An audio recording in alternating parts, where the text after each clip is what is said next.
Hello everyone, welcome back to our channel future study. तो guys, इस video में जो आप पॉलिटिकल साइंस आपने सब्जेक्ट ले रखा है अंडरस्टैंडिंग गांधी, इसके क्वेश्चन विद आंसर आपको इस वीडियो में कराने जा रहे हैं। बीए प्रोग्राम सेमेस्टर 5 स्टूडेंट के लिए, ड्यू एसओ रेगुलर एनसीएफ सभी कॉलेज स्टूडेंट के लिए वीडियो इंपॉर्टेंट होने वाली है। अभी तक आपने हमारा टेलीग्राम व्हाट्सएप ग्रुप ज्वाइन नहीं किया तो कर सकते, लिंक आपको डिस्क्रिप्शन बॉक्स में मिल जाएगा। तो देखिए गाइस, ये क्लासेस हमारी जो थर्ड होने जा रही है। इससे पहले जो हमने 2 क्लासेस अपलोड कर रखी है उसमें हमने आपको बताया था कि जो मोस्ट इंपॉर्टेंट 18 क्वेश्चन है उसको हमने एक्सप्लेन किया था कि क्वेश्चन क्या है और किस टाइप से आपके पेपर में आएंगे और आंसर क्या है। किसी भी स्टूडेंट को इस पीडीएफ को परचेज करना है तो आप व्हाट्सएप नंबर पर मैसेज कर सकते हैं, तो आपको 50 रुपये में इस पीडीएफ को सेंड कर दिया जाएगा। ठीक है, तो क्वेश्चन भी आपको क्वेश्चन पता करना है कि कौन कौन से है। तो क्लासेस फर्स्ट की वीडियो देखिएगा, उसमें हमने आपको सभी क्वेश्चन बता रखे हैं। इससे पहले जो हमने क्वेश्चन नंबर फर्स्ट आपका चैप्टर फर्स्ट के अकॉर्डिंग हमने ये क्वेश्चन कंप्लीट करा चुके हैं। एंड आपका क्वेश्चन नंबर सेकंड है, 2 क्वेश्चन हमने इससे पहले 2 क्लासेस में कंप्लीट कराए। 2 में से एक क्वेश्चन आपके पेपर में जरूर आने वाला है, तो आप वीडियो को देखिएगा। प्लस जिस भी स्टूडेंट को पीडीएफ को बाय करना है तो व्हाट्सएप पर कॉन्टैक्ट कीजिए। ठीक है, क्वेश्चन हो चुके हैं। अब आपका चैप्टर सेकंड है, इसके अकॉर्डिंग क्वेश्चन नंबर आपका थर्ड है। इस क्वेश्चन का आंसर हम आपको इस वीडियो में कराने जा रहे हैं। फिर आपको नेक्स्ट वीडियो में नेक्स्ट क्लासेस मिलेगी। आपको पता ही है कि आपके पेपर जो 23 दिसंबर को है, तो आपके पास इतना टाइम नहीं है कि सभी क्लासेस की आप वीडियो देख सके या हम सभी क्लासेस की जो वीडियो अपलोड कर सके सभी 18 क्वेश्चन की। मुश्किल से हम ज़्यादा से ज़्यादा आपको 6 से 7 क्वेश्चन ही अपलोड कर पाएंगे इस वीडियो में। ठीक है, आने वाली भी वीडियो में। तो आप सभी इस पीडीएफ को परचेस कर सकते हैं, क्योंकि आपको पीडीएफ को 1 से 2 बार आप पढ़िएगा, खुद से समझिएगा, तो आपको और भी अच्छे से पॉइंट क्लियर हो जाएंगे। चलिए, क्वेश्चन चैप्टर सेकंड का देखिए क्या है। सत्याग्रह से आप क्या समझते हैं? गांधी द्वारा प्रतिपादित इसकी मूल अभिधारणाओं की विवेचना कीजिए। सत्याग्रह के स्वरूप अथवा प्रणालियों या साधन और गांधी द्वारा प्रतिपादित सत्याग्रह के सिद्धांत की विशेषता का वर्णन कीजिए।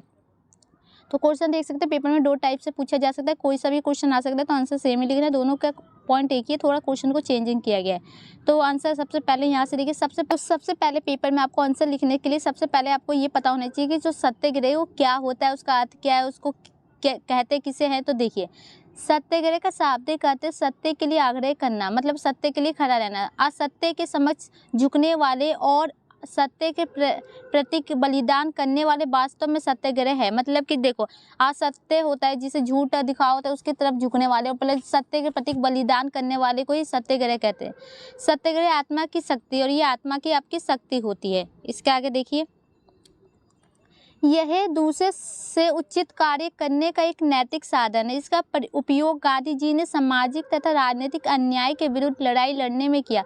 तो ये क्या होता है कि जो कि आप अपने सत्य को स्थापित कर सकते हैं, एक साधन है नैतिक। इसके द्वारा जो गांधी जी ने आपकी राजनीतिक प्लस जो सामाजिक न्याय होती है ना, उसके विरुद्ध में उन्होंने लड़ाई लड़ी थी, उसका प्रयोग किया था। ठीक है, इसका गांधी जी ने स्वयं प्रथम प्रयोग दक्षिण अफ्रीका में किया तथा बाद में भारत में अंग्रेजी शासन के खिलाफ तथा सामाजिक कुरीतियों के विरुद्ध संघर्ष में किया। तो सबसे पहले उन्होंने दक्षिण अफ्रीका में किया, फिर जो अंग्रेजों के खिलाफ जो लड़ाई लड़ी गई है उसके खिलाफ, फिर समाज में जो भी गलत कार्य हो रहे उसके खिलाफ इन्होंने किया था। ठीक है, नमक सत्याग्रह, दांडी मार्च, भारत छोड़ो आंदोलन, करो या मरो के मंत्र के रूप में यह भारतवासी के हृदय में घर कर गया है। तो मतलब कि जो ये आंदोलन हुए थे, इसके अकॉर्डिंग ये सारे जो भारतवासी हैं उनके अकॉर्डिंग ये सत्याग्रह इनके मनों में, हृदय में घर कर गया है, मतलब घर बना चुका है। जैसे आपको पता ही है, नमक का जो आंदोलन हुआ था, दांडी यात्रा हुई थी, और ये आपके छोड़ो मरो आंदोलन थे, ये सभी के। ठीक है, शक्तिशाली साम्राज्य के विरुद्ध अहिंसा तथा सत्याग्रह के शास्त्रों द्वारा लड़ाई लड़कर न केवल भारत को स्वतंत्रता मिली, वरना इनमें संपूर्ण विश्व को एक नई दिशा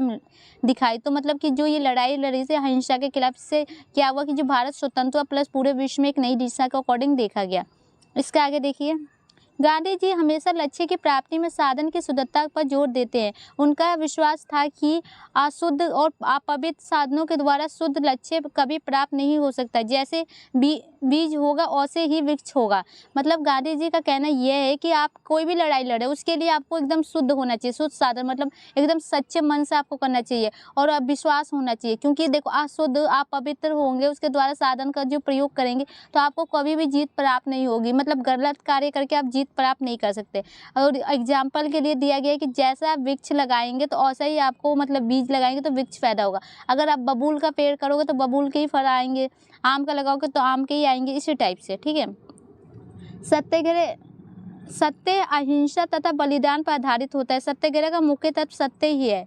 सत्य ईश्वर का रूप है, इसकी प्राप्ति सरल नहीं। सत्याग्रही को इसके लिए लड़ाई लड़नी होती है। अहिंसा से तात्पर्य मन वचन कर्म से किसी को हानि नहीं पहुंचाना। हिंसा के साधन से ही सत्य की प्राप्ति संभव है। तो देखो, जो सत्याग्रह क्या होता है कि मतलब जो भी अहिंसा है उन सभी को ख़त्म करना चाहिए। आपको हिंसा की भावना किसी के मन में नहीं होनी चाहिए। इसी के द्वारा इसको ख़त्म करके ही आप अपने मन को शुद्ध कर सकते हैं और इसके द्वारा आप लड़ाई लड़ सकते हो, जीत सकते हो। और ये आपकी सत्य की भावना के अकॉर्डिंग देखा जाता है, ये प्रेम आप में करता है। ठीक है, प्रेम सत्याग्रह का आधार है और ये प्रेम ही आधार है। प्रेम की सफलता बलिदान तथा पर निर्भर करती है। जो बलिदान होते हैं उस पर प्रेम की जो निर्भर करती है सफलता। बलिदान और तपस्या का अर्थ है कि कष्ट या यातनाएं सहन करना तथा आत्म पीड़ा में भी संतुष्ट रहना। ऐसे व्यक्ति ही निर्डर होकर लक्ष्य प्राप्त कर सकते हैं। मतलब कि जो भी आपके कष्ट आते हैं, जो भी आपकी आत्मा को पीड़ा होती है, उससे संतुष्ट रहना चाहिए और निर्डर एकदम खड़े होना चाहिए। ऐसे व्यक्ति जो लक्ष्य की प्राप्ति कर सकते हैं अपने। ठीक है, तो ये पॉइंट था कि आपके पेपर में आ सकता है। सत्याग्रह से आप क्या समझते हैं, कहते किसे, या उसकी परिभाषा या उसके बारे में कुछ पॉइंट लिखिए। तो इस टाइप से आपको यहाँ तक बताना है। अब देखिए, इसी में आपका क्वेश्चन बनता है सत्याग्रह की विशेषता या उसके सिद्धांत की विशेषता पूछा जा सकता है। तो कुछ पॉइंट ये तो इनके निम्नलिखित होते हैं। तो फर्स्ट पॉइंट आपका सत्य। ठीक है, सत्याग्रह का मार्ग सत्य, अहिंसा व प्रेम का है।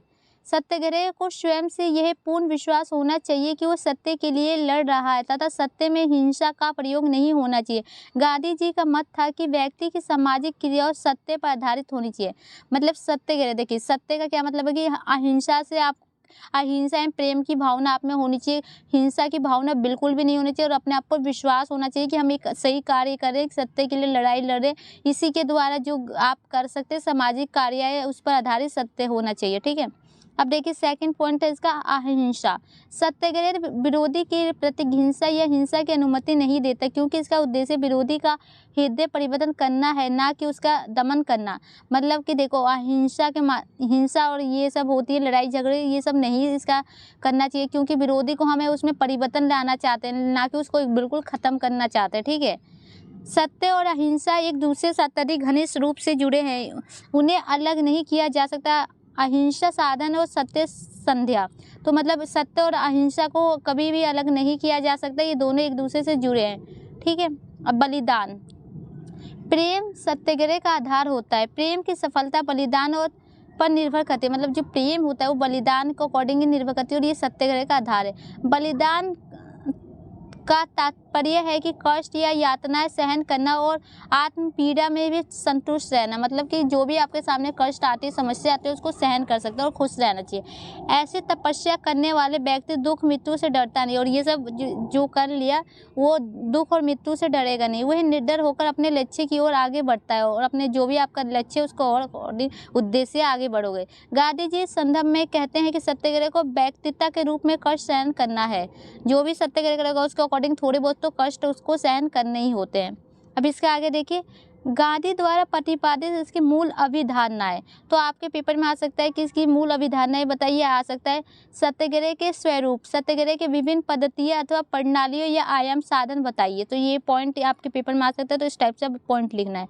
तो विशेषता के अकॉर्डिंग बता दे, देखिए सविज्ञा अवज्ञा, इसका अर्थ है कि विनम्रता पूर्वक आज्ञा की अवहेलना करना। गांधी इसे सशक्त क्रांति का सख्त रक्तहीन रूप बताते हैं। सविज्ञा अवज्ञा हृदय से आदरपूर्ण तथा संयम होनी चाहिए, साथ ही उत्तम सिद्धांत पर आधारित होनी चाहिए। इसके पीछे हिंसा शत्रुता की भावना नहीं होनी चाहिए। मतलब इसमें भी जो आपकी हिंसा होती है, लड़ाई विरोधी संघर्ष होती है, ये सभी नहीं होने चाहिए। ठीक है, सेकंड पॉइंट है असहयोग। यह है सत्याग्रह का प्रमुख अस्त्र है। गांधी जी असहयोग आंदोलन 1920 में अंग्रेजी शासन के विरुद्ध चलाया था। तो ये कब चलाया गया था? जो असहयोग आंदोलन 1920 में अंग्रेजों के विरुद्ध में चलाया गया था। अत्याचारी को संघर्ष के मार्ग पर लाने हेतु उनके साथ सहयोग बंद करना असहयोग है। मतलब कि जो भी अत्याचार कर रहा है, गलत कार्य कर रहा है, उसको सही रास्ते पर लाना है, उसके साथ असहयोग की भावना करेंगे, हम सहयोग को बंद कर देंगे, तो वो उसे असहयोग कहते हैं। बुराई को दूर करने का ही ये अहिंसात्मक हथियार है। मतलब बुराई को ख़त्म करने का ये एक अच्छा तरीका है कि हम किसी की मदद नहीं करेंगे तो वो अपने आप अपने पीछे हट जाएगा। अब देखिए इसका थर्ड पॉइंट है हिजरत। सत्याग्रह की एक और प्रणाली हिजरत या स्वच्छता से अपने देश अथवा निवास स्थान को छोड़कर किसी दूसरे स्थान पर चले जाना। ऐसे व्यक्ति को अन्याय से पीड़ित हो, अहम आत्मसम्मान की रक्षा करते हुए उस स्थान पर न रह सकते हो तो हिज्जत का प्रयोग कर सकते हो। 1928 में कररबंदी आंदोलन में बारडोली के किसान जब भीषण अत्याचार किए गए तो गांधी जी ने उन्हें हिज्जत करने की सलाह दी। हत्याए किसान पड़ोस के बड़ौदा राज्य चले गए। मतलब इसका मतलब होता है कि देखो, कोई भी आपके साथ कुछ हो रहा है, गलत कार्य हो गया, आप वहाँ से बर्दाश्त नहीं कर पाए तो एक स्थान को छोड़ के आप दूसरे स्थान पर वहाँ पर प्रवेश कर सकते हैं। उसी को इस वर्ड से जाना जाता है। ठीक है, इसके बाद देखिए सामाजिक बहिष्कार। गांधी जी के अनुसार सामाजिक बहिष्कार की अवधारणा अत्यंत व्यापक है। यदि व्यक्तिगत दृष्टि से देखें तो सामाजिक बहिष्कार एक ऐसी विधि है जिसका प्रयोग सरकार या उन लोगों के विरुद्ध करना चाहिए जो जनमत की उपेक्षा करते हैं। सामाजिक तथा आर्थिक संदर्भ में बहिष्कार का तात्पर्य उन विदेशी वस्तुओं का बहिष्कार करना है जिसके कारण देश में ग्रामीण उद्योगों को नष्ट हो जाने का खतरा हो। गांधी जी के अनुसार बहिष्कार अहिंसात्मक ढंग से दुर्भावना रहित होना चाहिए। तो देखो, सामाजिक बहिष्कार का मतलब है कि जो अंग्रेज है उनके अकॉर्डिंग जो भी फैक्ट्रियाँ लगाई जाती है, जो भी कारखाने लगाए जाते हैं, उन सबका बहिष्कार करें। इससे ये हो, अगर नहीं करेंगे तो जो ग्रामीण उद्देश्य होते हैं, उद्योग होते हैं, वो सभी खत्म हो जाएंगे, आपको खतरा आ जाएगा। तो इसलिए इसको करना चाहिए, गांधी जी द्वारा बताया जा रहा है।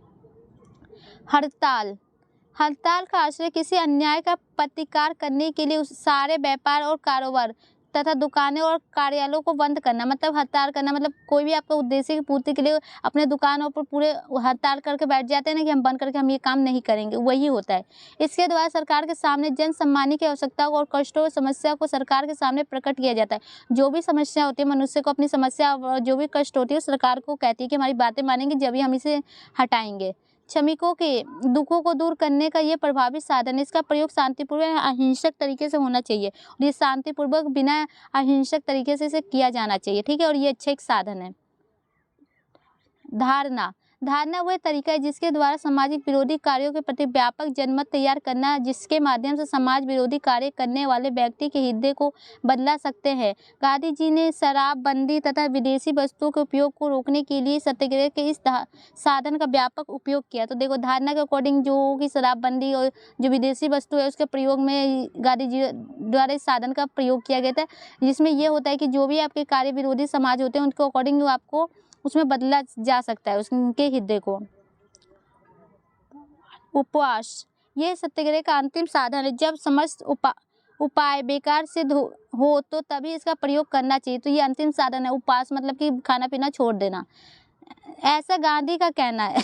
उपवास का अभिप्राय केवल अन्न ग्रहण न करना ही सभी तरह के दूसरे विचारों से मन को मुक्त करना उपवास है। इसका प्रयोग आत्मशुद्धि, जाने की तो अन्याय के प्रति पापियों के हृदय परिवर्तन के लिए किया जाता है। मतलब कि जो आपके खान पान को छोड़ के प्लस अपने मन की शुद्धि करेंगे और पापियों के जो हृदय को परिवर्तन करने के लिए आप इसका प्रयोग कर सकते हैं। 7 पॉइंट है।